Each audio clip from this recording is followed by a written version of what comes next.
Hola, ¿qué tal? Bienvenidas, bienvenidos a Películas Ideología. Esta semana vamos a tratar nuevamente una película de terror. Regresamos con las películas y esta vez toca a El Exorcista en su versión creyente, que es un nuevo capítulo de esta serie del Exorcista que al parecer tiene un hilo con respecto a la historia original del Exorcista, como iremos viendo.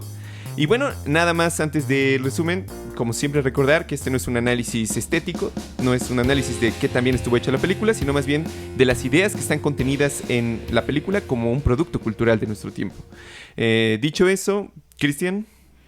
Sí, estamos de vuelta con una película de terror que seguramente casi todos, si bien quizás no la han visto, pero la ubican, la película clásica de los 70s, que marcó creo que un parteaguas en el cine de terror y traumó a propios actores y espectadores Sí. por varias décadas. Y como bien dijiste, esa es la entrega más nueva que se llama Exorcista Los Creyentes.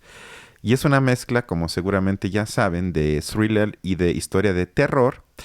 Y que básicamente trata de una historia en la que dos niñas desaparecen saliendo de la escuela.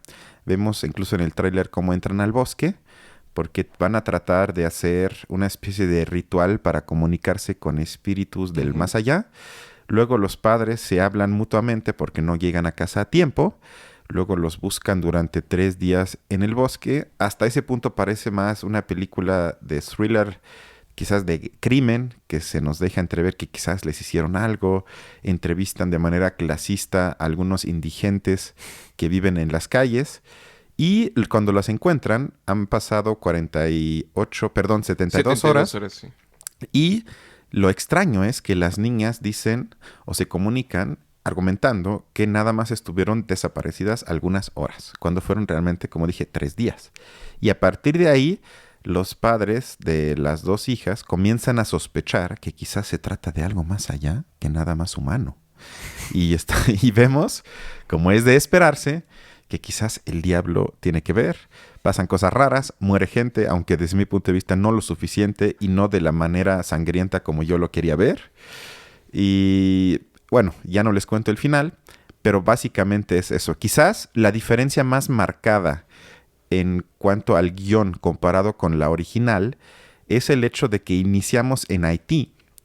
En las escenas vemos una pareja, una mujer embarazada a punto de tener el bebé, luego el esposo es fotógrafo o algo así, y de repente hay un terremoto, ella muere bajo los escombros o queda fatalmente herida y él tiene que tomar la decisión si quiere que traten de salvar al bebé o a su esposa. Y bueno, eso para la película es una de las escenas determinantes porque en la casi última escena se regresa a esa. Pero con eso se inicia y con eso se introduce al guión y a la trama, como dije, algunos elementos, niveles, aspectos de, entre comillas, la cultura africana ancestral para proteger al bebé, para luego el esperado exorcismo de las dos niñas. Y con eso creo que se quiere dar cuenta o se quiere adecuar un poco al espíritu del tiempo, que hubiese sido criticada por Blanca si hubieran hecho una trama con protagonistas similares a la película de hace ya más de medio siglo. Es muy cierto, y como lo mencionábamos antes, incluso bueno, ya hablaremos, pero sí, efectivamente, incluso quien parece tener más suerte al final, pues es justamente esta niña que no me acuerdo cómo se llama, Ángela. Que se llama Ángela, entonces ella es como la que más o menos va a ir sobreviviendo. A mí me parece, digamos, ya como partiendo un poco al menos de este inicio, creo que por un lado la crítica que hemos hecho normalmente a esta clase de películas, ¿no? Que en el fondo son como esta cuestión de los demonios o de la posesión, en realidad son como formas en las que, digamos, se representan en objetos externos miedos o preocupaciones internas de los sujetos, de las sujetas, y que vuelven, digamos, no desde el mundo.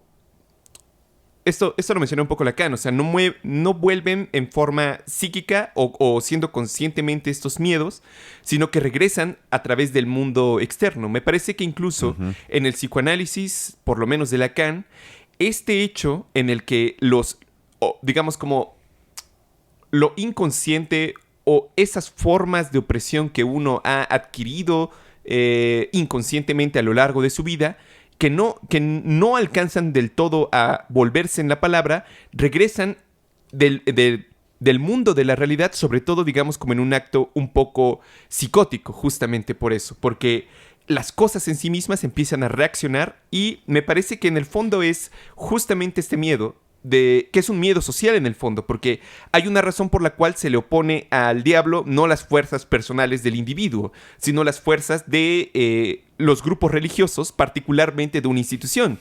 Y también me parece curioso que tiene que ser una institución religiosa la que da el permiso para que se lleven a cabo los exorcismos, porque eso es algo que incluso pasó en la primera película, que por cierto ya cumple 50 años, me parece, este fin de semana de que se estrenó esa película, que sin duda, como lo mencionaste, tuvo un impacto brutal dentro de la cultura pop de los 80s, pero me parece interesante justamente que no es la iglesia protestante la que termina por dar como el servicio de exorcismo. De hecho, ellos como que simplemente no quieren meterse en ese rollo, y es más bien la iglesia católica, supongo yo que porque digamos, los gringos deben de verla como una institución muy antigua, con muchas costumbres y conocimientos como resguardados, entonces por eso le dan como ese peso, pero me parece interesante que es la institución católica la que da esos permisos y justamente tratan de atender problemas que en el fondo son representaciones sociales de las inquietudes de los sujetos. Sí, o sea, en mi caso, cuando comenzó la película, creo que el mayor susto que me llevé, que eso habla mal de la película, fue cuando comenzó a temblar. Porque eso no lo vi venir. Como no vi, creo que en ningún tráiler, eso fue quizás la escena en la que más brinqué en la sala de cine. Dije, bueno, ¿esto qué es? Pensé por un segundo que quizás ya es el diablo que aparece, pero no es el diablo, sino es, como diría Zizek, la perra de la Pachamama. Y esto me trasladó un poco a la idea de Kant sobre la teodicea y el terremoto de Lisboa de 1755, que en la historia europea marcó un parteaguas en cuanto a la idea de la teodicea, porque esto quiere decir que teodicea básicamente es el problema sobre si se puede justificar el mal en la tierra ante la supuesta omnipresencia de Dios. Y entonces un terremoto en el que murieron miles de personas en ese entonces llevó a muchos teólogos, entre ellos Kant, que en parte era eso, a hacer la pregunta, bueno, pero si Dios permite algo así, ¿eso comprueba que no existe Dios? O en el caso que sí existe, ¿cómo podemos justificar un mal así a pesar de la existencia de Dios y todas sus cualidades morales buenas que le adjudicamos como humanos?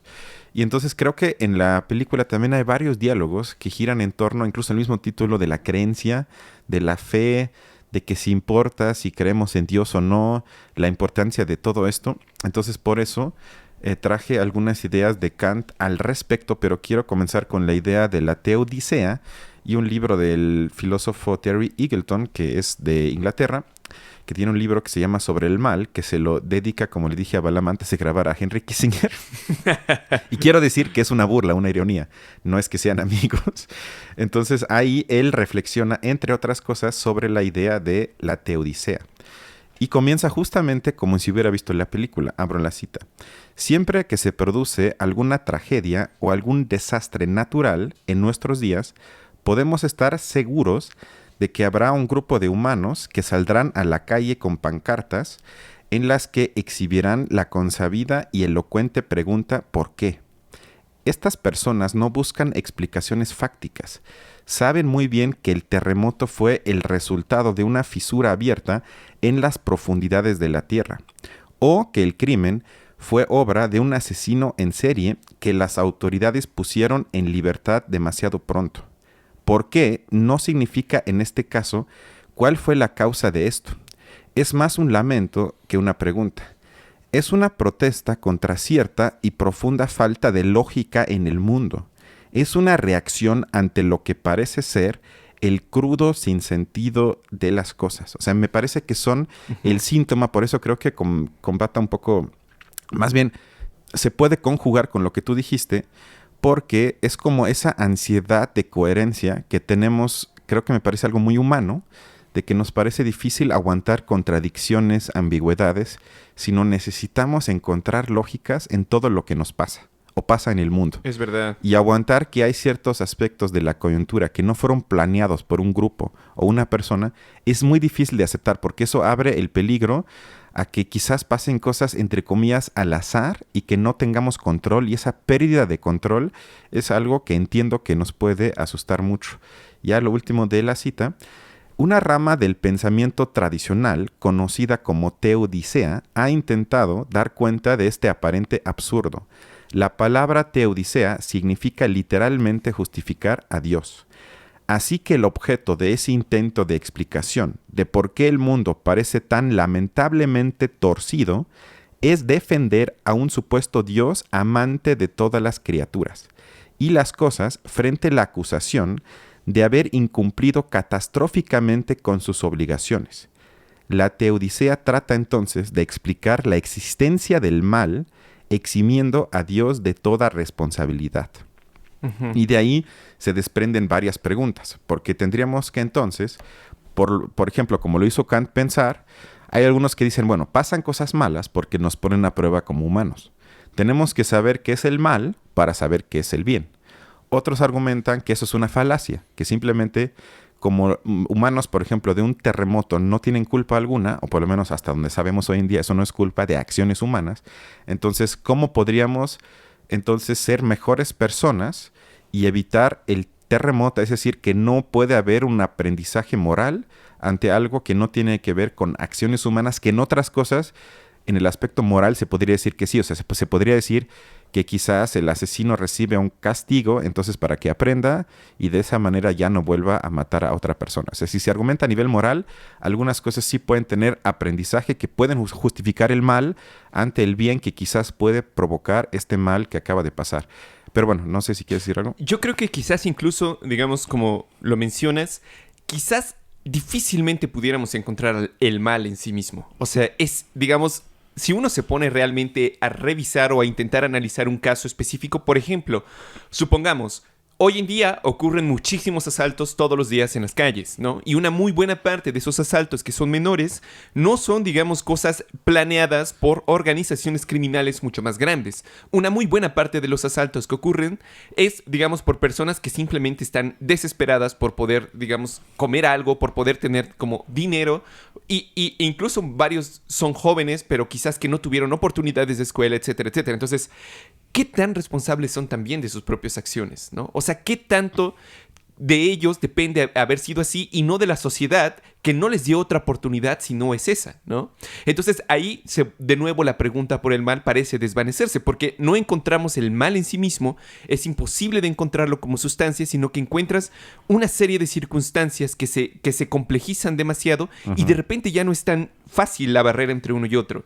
A mí me recordó también muchísimo al terremoto que hubo, digamos, bueno, no terremoto, pero el temblor que tuvimos hace un año, que curiosamente coincidió con el del 17 y entonces, y con el del 85 además, me parece, porque también fue... Sí, el mismo día, ¿no? Casi a la misma hora, ¿no? Además. Entonces, digamos, eso fue de una posibilidad casi muy, muy, muy infinita. O sea, no era muy probable eso. Sí, una en mil millones. Y a mucha gente definitivamente eso le asustó. Y entonces lo que empezó, digamos, a generar fueron como respuestas o formas de comprender ese tema. De hecho, me parece que lo tratamos también hace un año y justamente mencionamos cómo se buscan esta clase de respuestas para darle coherencia a esta clase de cosas. Pero me parece interesante como lo mencionabas, que es muy difícil a veces para nosotros aceptar que la realidad puede ser simplemente así de cruda o puede no tener una razón moral detrás, pero los humanos, digamos, como introducimos al mundo social las cosas, no interpretándolas quizás incluso desde el punto de vista moral,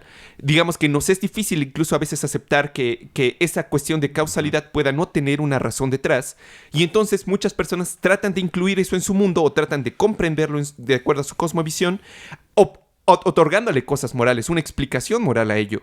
Y yo también, digamos, bueno, no sé si recuerdas, pero en ese momento se empezaron a hacer muchos debates muy similares a los que acabas de mencionar, digamos, del terremoto de Portugal, porque también habían personas que decían, esto es una especie de castigo, o estamos, digamos, pagando por algo que hicimos. Por degenerados.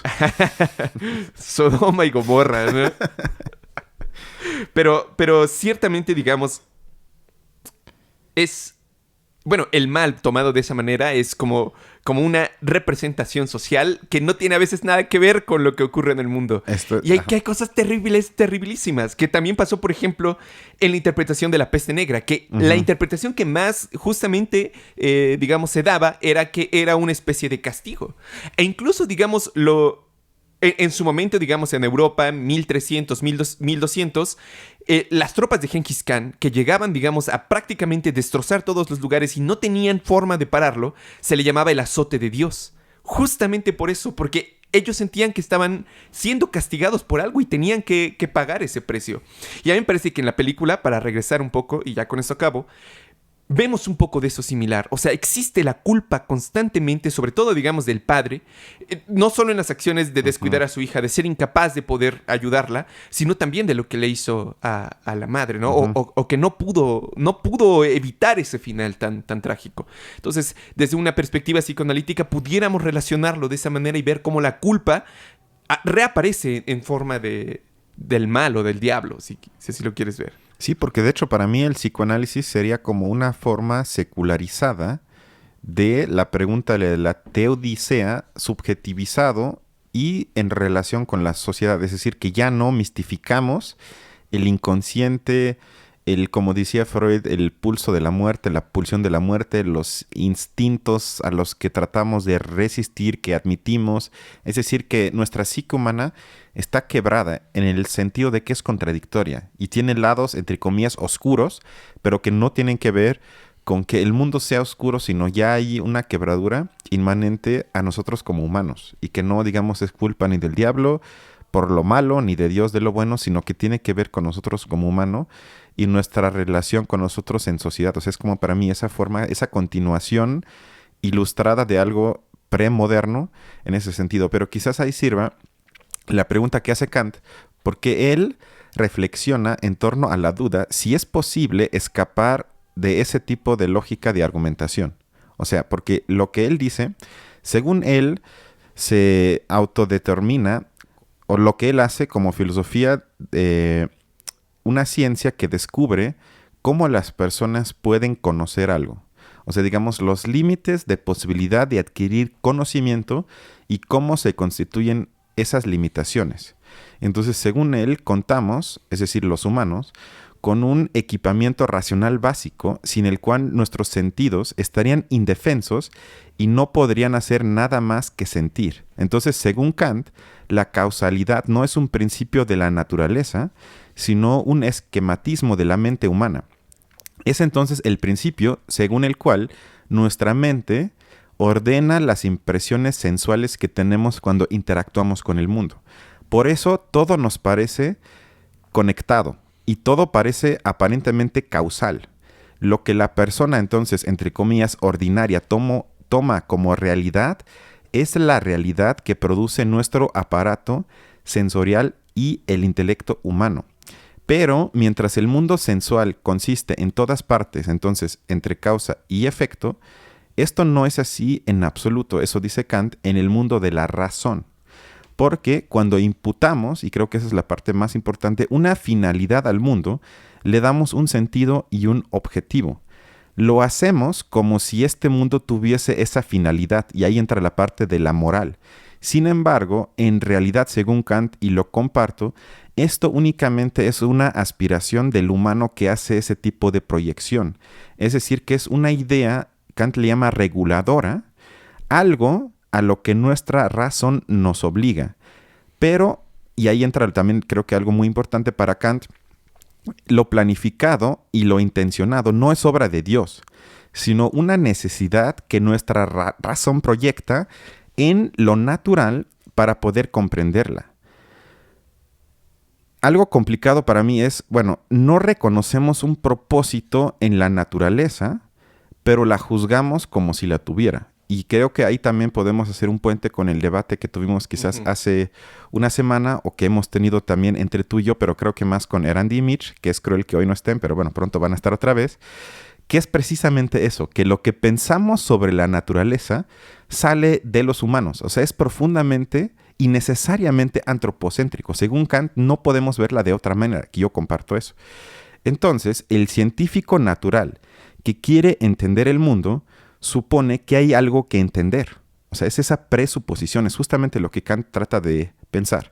Cree que el mundo está organizado de manera significativa. Sin embargo, en realidad estamos trasladando una necesidad humana a nuestro entorno natural. Para Kant, pues, con esto termino, Dios surge entonces de una necesidad de la razón, es decir, de la lógica humana de constituir y entender la realidad. Necesitamos como proyectar que haya un orden. Y entonces ese orden, para que más o menos estemos apaciguados como sujetos, le tenemos que proyectar, además, añadir un elemento moral, y para justificar ese elemento moral tenemos la necesidad antropológica, según Kant, de decir, eso debe ser Dios.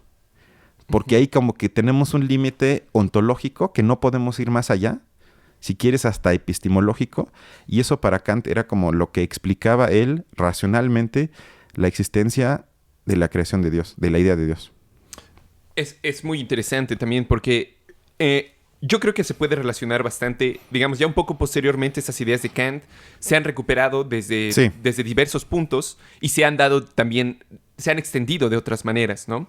Pero si se contrapone, por ejemplo, o a mí me gusta mucho cuando se hace sobre todo con la idea que tienen, digamos, o que se encontraron los antropólogos cuando hicieron algunas etnografías de las primeras tribus australianas que encontraron. Uh-huh. Y, digamos, esta idea que parece ser, digamos, contenida en todas las religiones de los grupos pequeños de esos lugares es la idea del maná. Que en el fondo, digamos, el maná es como una especie de fuerza que está imbuido en todo el mundo o digamos, está imbuido en todas las cosas que son sagradas, por así decirlo, para su religión. Entonces, si una cruz tiene una especie de poder para el cristiano, uh-huh, se explica justamente porque tiene una especie de maná, que es como la fuerza o esa sustancia que está dentro de ella, que le da una especie de poder. Lo que se dice normalmente, o la interpretación que se hace de ese maná, es que en realidad se trata de las fuerzas morales del grupo social que está ahí, y que justamente se objetivizan en formas externas, ¿no?, de nuestro mundo. Pero eso explica, digamos, el por qué el maná siempre tiene como una suerte de idea moral detrás de ello. O sea, las cosas sagradas no son solo sagradas porque lo son, sino porque además incitan, o sea, primero te dicen cómo no debes actuar, pero también te dicen, digamos, qué ideas son las valiosas o las hermosas, etcétera, etcétera. Lo interesante, dice Durkheim, del maná, es que puede conectar causalmente eventos que aparentemente no tienen nada que ver, como por ejemplo una tormenta y un baile. Que eso, digamos, los rituales de ese tipo se hacen justamente por esa razón. Porque los humanos buscan la necesidad de relacionar los eventos que ocurren en el mundo. Entonces, si se dan cuenta, digamos, que una especie de baile tiene la eficacia para traer la lluvia, se va a repetir. Pero esa eficacia no descansa en que llueva cada vez que lo bailan, sino más bien en que ellos se sienten bien o ellos sienten que están haciendo algo por traerlo al frente cuando lo están realizando. Cuando están en el acto del ritual es cuando aparece.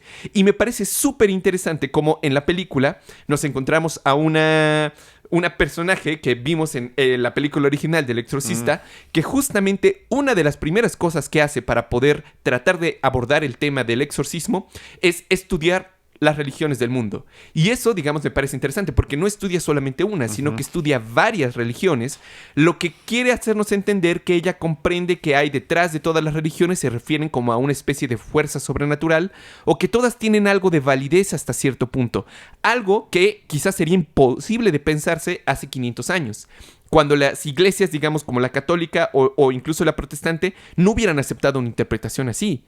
Hubieran dicho que el resto de otras formas de pensar esa cosa sobrenatural es hereje pensarlo desde otro tipo de religiones. Pero el hecho de que ella lo haga también nos habla como de el punto de la humanidad en que esa idea de ¿cómo decirlo?, de esa fuerza mística se ha ya desprendido de sus religiones particulares y parece como que más bien a través de esas películas estarnos presentando una idea como de lo místico o de lo misterioso ya como mucho más globalizado, ¿no? Es una idea ya muy moderna. Fascinación por ello, ¿estás de acuerdo? Porque no se presenta en la película quizás como igual de ridículo que la iglesia católica, que para mí es igual, o sea, yo me burlo de ambos lados, sino lo que pasa en la película por el espíritu del tiempo posmoderno es quien tiene que morir es el representante patriarcal de la Iglesia Católica, que es creo que la muerte más cruel en la película, perdonen el spoiler, y quien da como el paso inicial para salvar a la niña afroamericana es la chamana de África,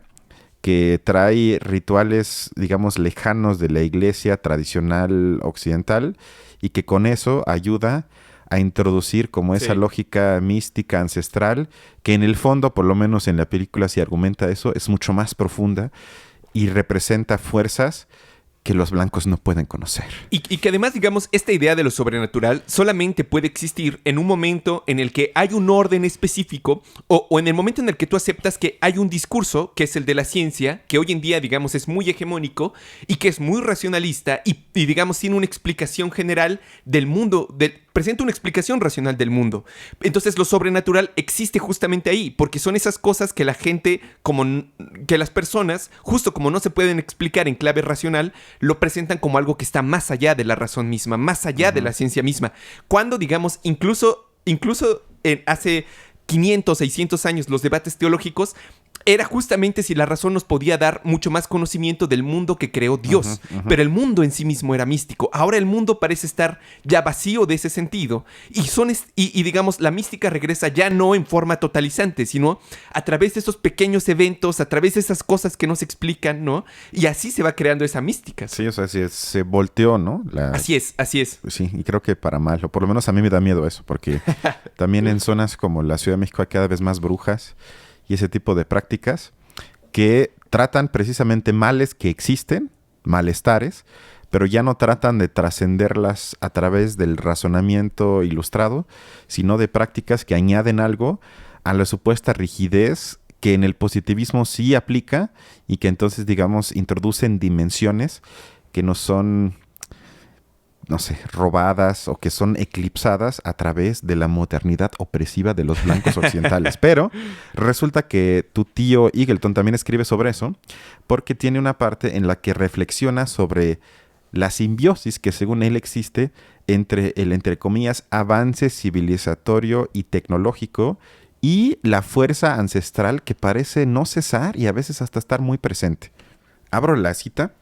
Para que la civilización se reponga, debemos inspirarnos en las energías primigenias del pasado.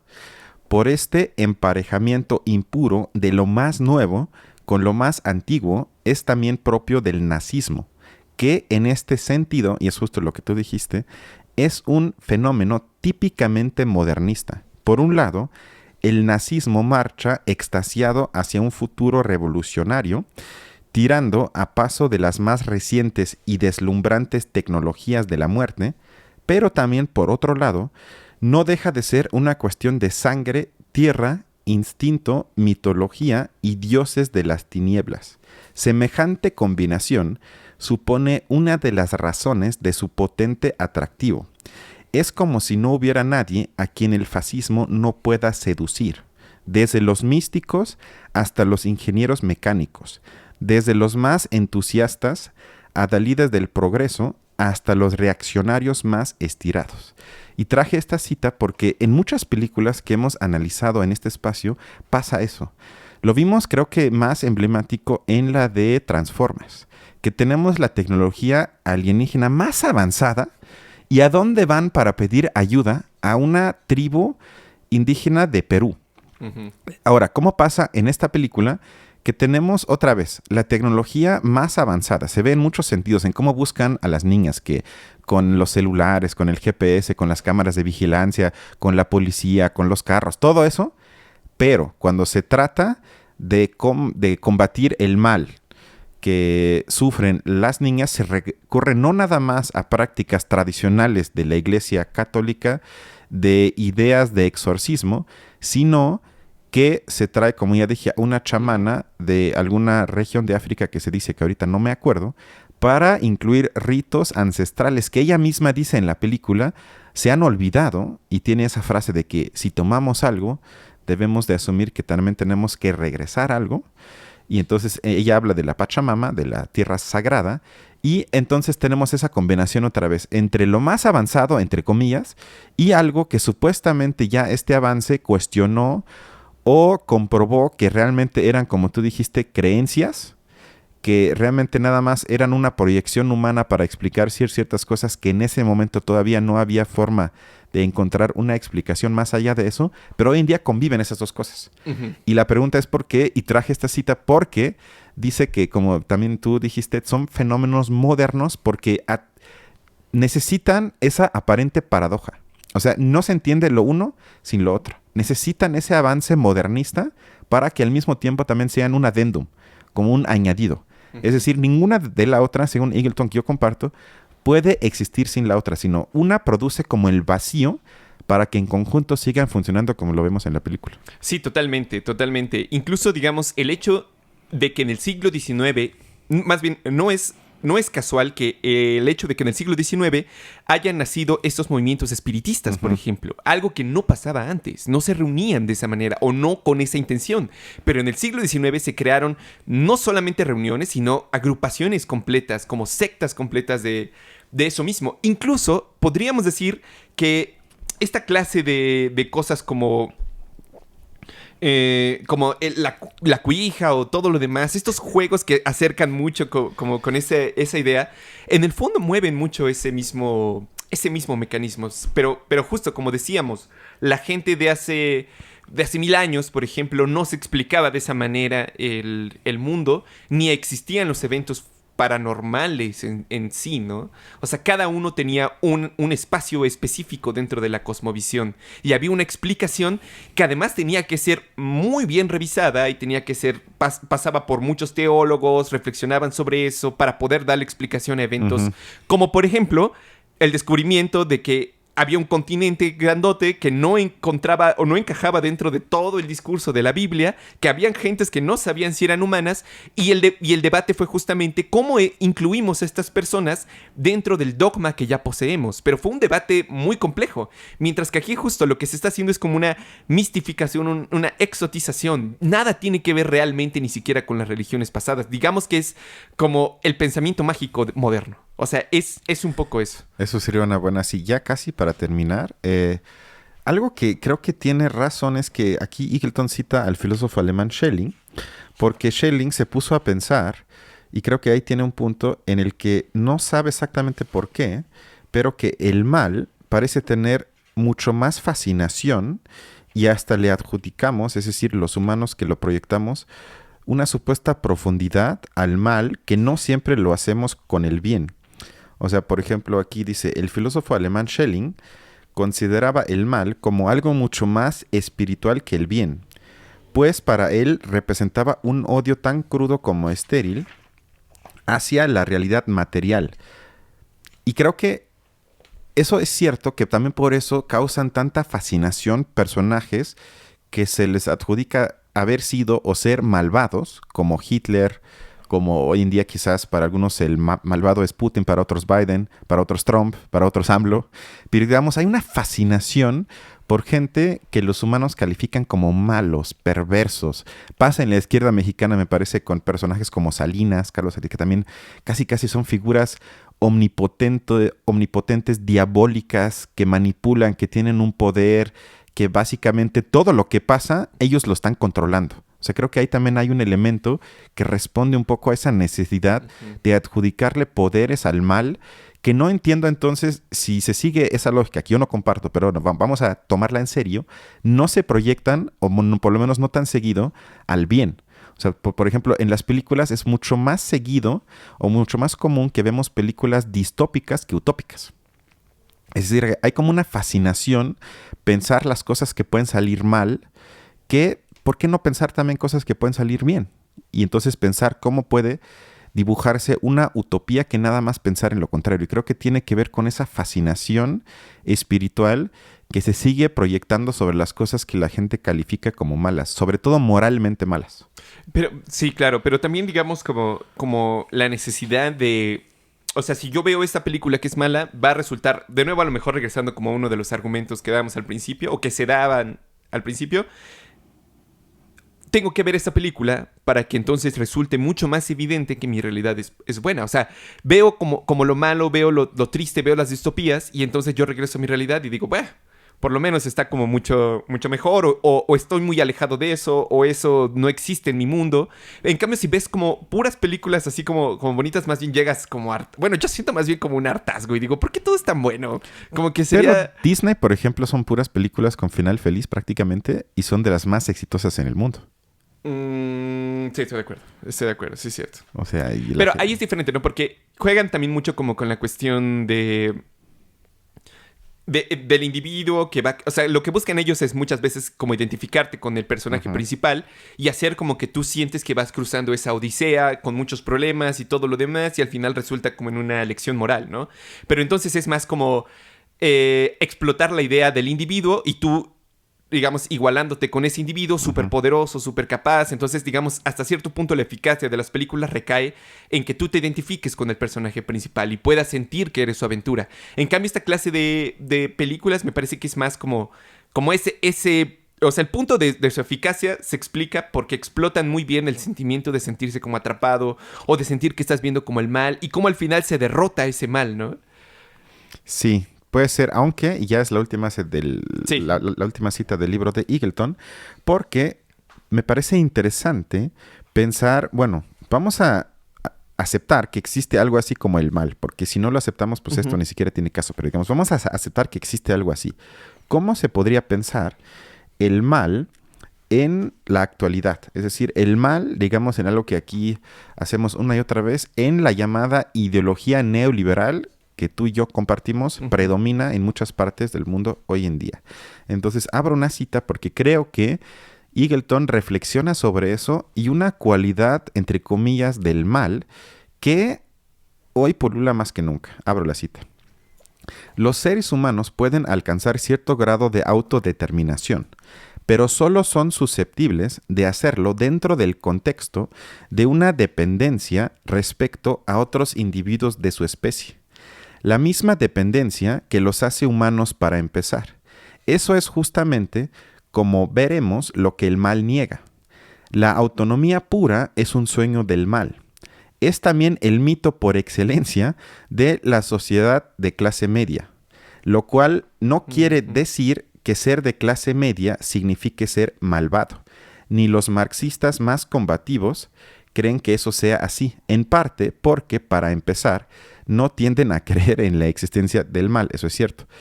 En el teatro de Shakespeare, quienes proclaman depender solamente de sí mismos y reclaman la autoría en solitario de su propio ser, casi que la moral no les ciñe exclusivamente a la vida personal, tampoco la política atañe solo a la pública.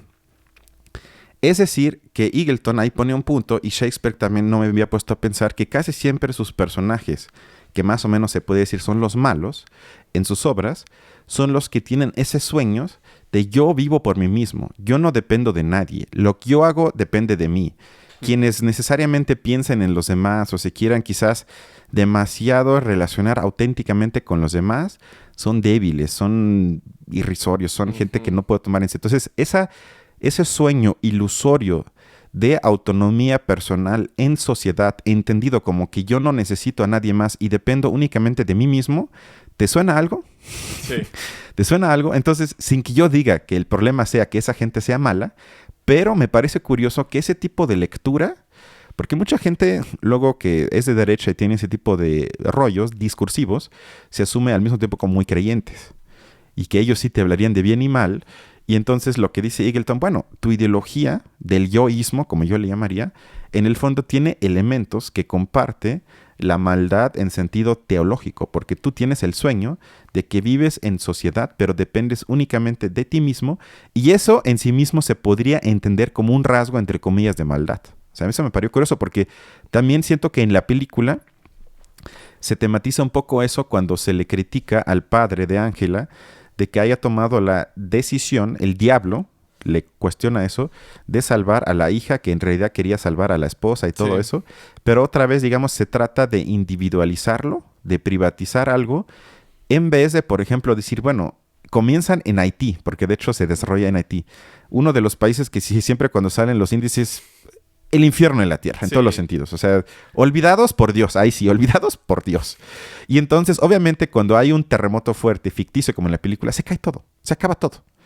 Y en vez de cuestionar un poco que su esposa muere podríamos, ¿en dónde quieres comenzar? Las relaciones de poder, la explotación, la OCDE, la ONU que no les hace caso, miles de cosas. En vez de eso es, ¿tú tuviste la culpa?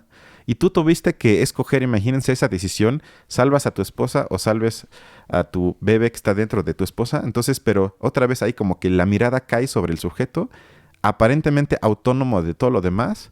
Y ahí sí es curioso que lo hace el diablo, o sea, porque el diablo lo interpela.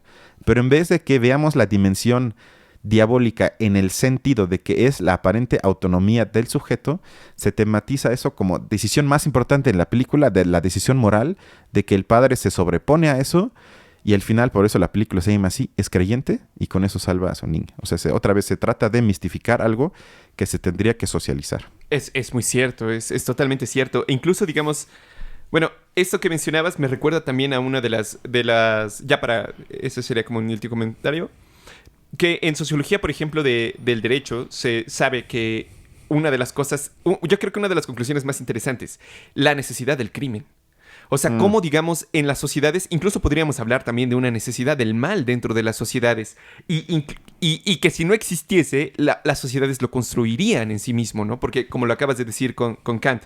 Pero en el caso específico del argumento, lo que se dice es que, digamos, todas las sociedades necesitan tener como una especie de chivo expiatorio o un límite con el cual comparar el buen comportamiento. Entonces, forzosamente necesitan tener como un criterio de lo que es bueno, y todos los demás que se vayan desperdigando tienen que ser castigados por la sociedad, como para tener como mucho más, hacer hincapié en la necesidad de la unión comunitaria, de la integración, de ponerse todos iguales. Y entonces, digamos, lo que se dice es justamente eso, que siempre en todas las sociedades, y que quizás incluso es posible de demostrarse, o no sé si ya se haya hecho, siempre ha habido como un nivel mínimo de crimen, o es necesario un nivel mínimo de criminalidad para que pueda seguir funcionando, ¿no? Entonces, incluso es desde ese punto de vista cómo esa negatividad que resulta el mal es sumamente necesario o se tiene que integrar en las sociedades para que pueda tener sentido también las buenas acciones, ¿no?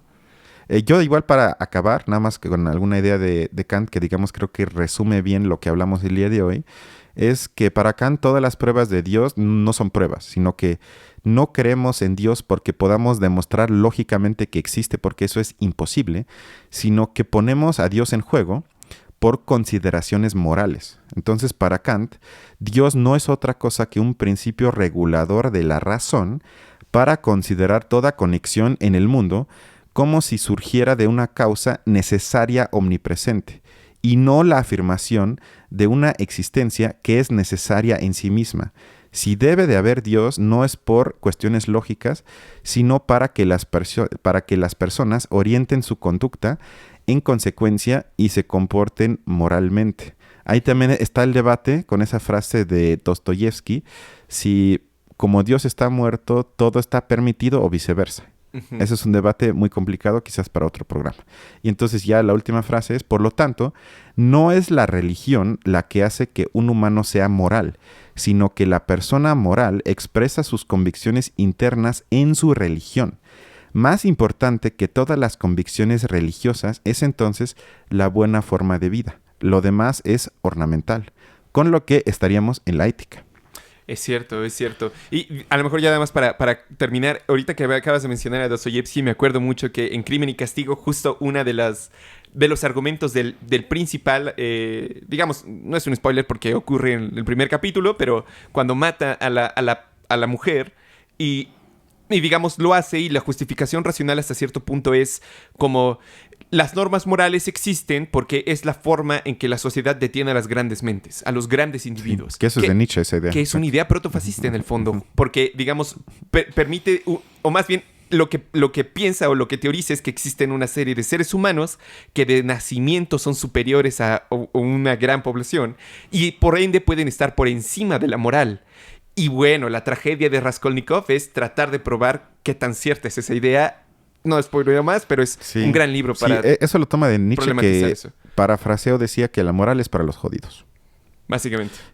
Para mí la conclusión es que no tiene caso para mí justificar cosas como el holocausto, tantos crímenes, genocidios o lo que ustedes quieran, con la presencia de Dios o no. O sea, para mí ojalá lleguemos al punto en superar eso y hacer un análisis material de las cosas que tiene que ver con cómo nos organizamos como sociedad y ya no hablar de que si podemos justificar el mal en la tierra con la presencia o no de Dios, y con eso también dejemos de justificar películas tan malas que basan su guión y su trama en la supuesta fe o no, y que lo único que añaden ahorita para que sea un éxito en taquilla es la supuesta diversidad cultural de las creencias, y con eso digan, bueno, es una película igual de buena, nada más le agregamos el elemento para que la gente diga qué bonita es. Sí, no, yo lo mismo. O sea, como a lo mejor yo más bien mi conclusión sería más relacionada con el hecho de que el mal en sí mismo es mucho más complejo y realmente cuando te pones a investigarlo no es tan claro dónde está la maldad realmente y te tienes que poner a revisar tú mismo los criterios morales con los que adecuas el mundo. Pero es importante, creo yo, esa puesta en duda de mis propios criterios morales o éticos con los que estoy enjuiciando una situación dada, porque también me permite dar cuenta de mi falibilidad como ser humano. Pero eso no puede existir si, digamos, recurres a ideas que son en principio infalibles, como las ideas religiosas. Ujú. Entonces, yo nada más me quedaría un poco con eso. Y bueno, pues hasta aquí llegamos. Yo creo que ¿recomendarías la película? No. No, yo tampoco. Vean la original, que por lo menos Está más fue chida. algo original y creo que esta está mejor hecha y más, espanta más y es más obscena. Sí. Si les gusta ese género, recomiendo eso. Esa, la nueva no, y bueno, sin más. ¿Tú la recomiendas? No, Tampoco, supongo. no, tampoco. Pero Nos bueno, vemos la otra semana, entonces. hasta bueno, la próxima. cuídense. Nos Bye. vemos.